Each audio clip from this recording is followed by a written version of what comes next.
drive to register hair salons to strengthen compliance with the city's bylaws. Mayor, good morning. Welcome to Gagasi FM Breakfast. Good morning to you, Babu Shopping and Moses Mini, and thank you very much for having us. Good morning to the listeners of Gagasi FM.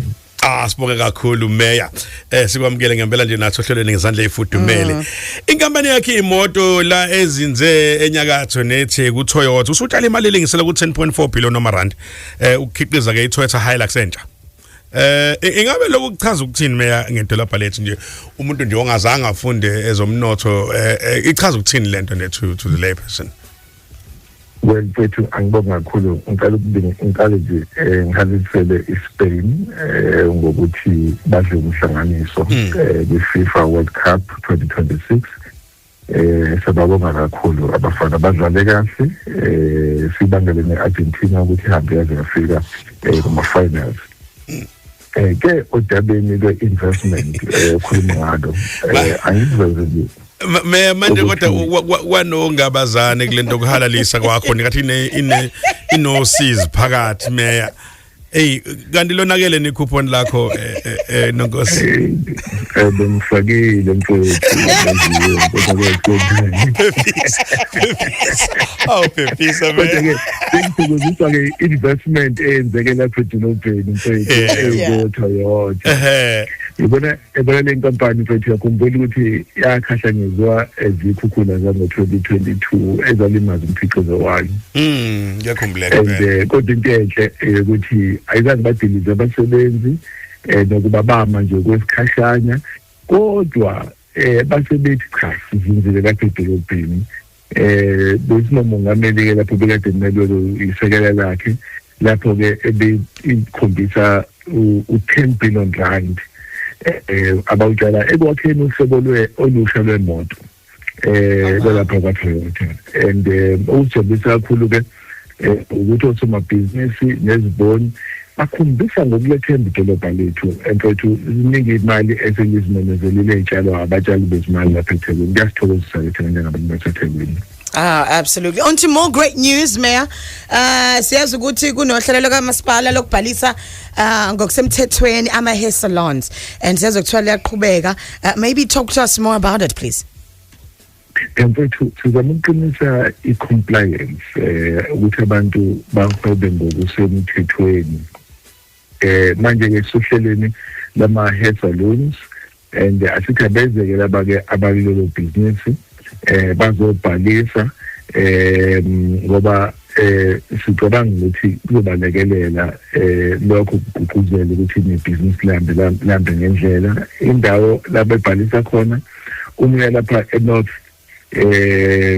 kunendawo kuthiwa Bester Hall abaphuthume khona ngomhla 22 kuJuly mawula enkabeni edolobha hambe lapha eThekwini Community Church ngomhla 24 kodwa uma ungala eningizimu hambe lapha eManzini Toti Civic Center ngomhla 27 nalabo ke abalapha ke enyakatho bayakwazi ukuthi baye ke eVerulam eMount View Civic Center ngomhla 29 bakwazi ukubhalisa noma ke sebengathumela ke ne-email yabo kwi-licensing@durban licensing@durban.gov.za noma ke bahlele ucingo inombolo lethu yaziwa ke 3114535 3114535 simubalekelela bahwebe ngendlela esemthethweni ukuze makuvele usizo bakwazi ukuthola nabo usizo nokulekelela.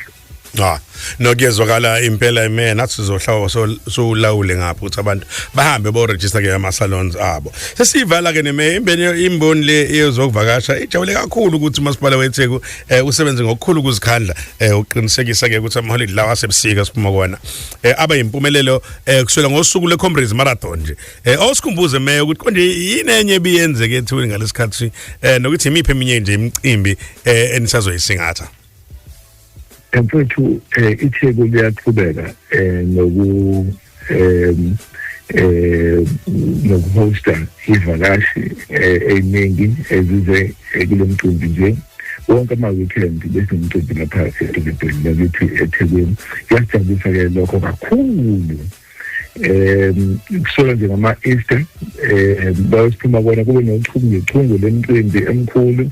Uyakhumbula kube ne-Comrades Marathon kuhanjelwa lapha emahashini Hollywood Bets Durban July, kwaba ne-Absa Run, kwaba ne-Spa Ladies nakhona begijima.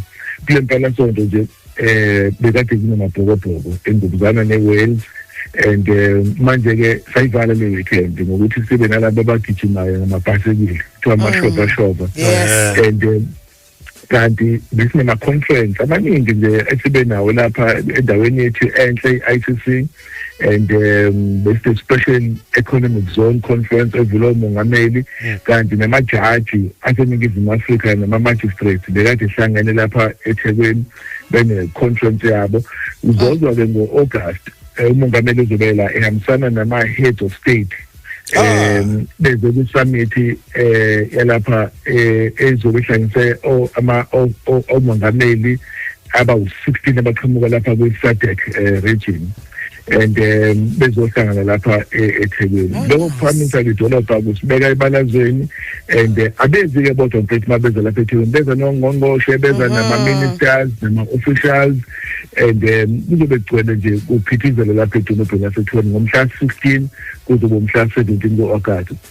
Kanti ayiqala lapho izobe iqala nje bakuphela inyanga nje kaJuly kube nechungechunge elinye imihlangano kuze kufike-ke ngomhlangano wama-heads of state ngaleli langa-ke esonimemezele 16 ngomhla 17. Asithokoze abantu bakithi baqhubeke futhi bazamukele izambeli zethu babe bahle, ngoba lokho ukuthi balobeza njalo lapha edolobheni bazotshala imali kuvuleke umnotho, kuvuleke namathuba emisebenzi mfethu. Hayi, imisebenzi iyabonakala Meya, siyabonga kakhulu. Kakhulu mfethu. Thank you. Made for KZN. Sound of KZN. If you want me.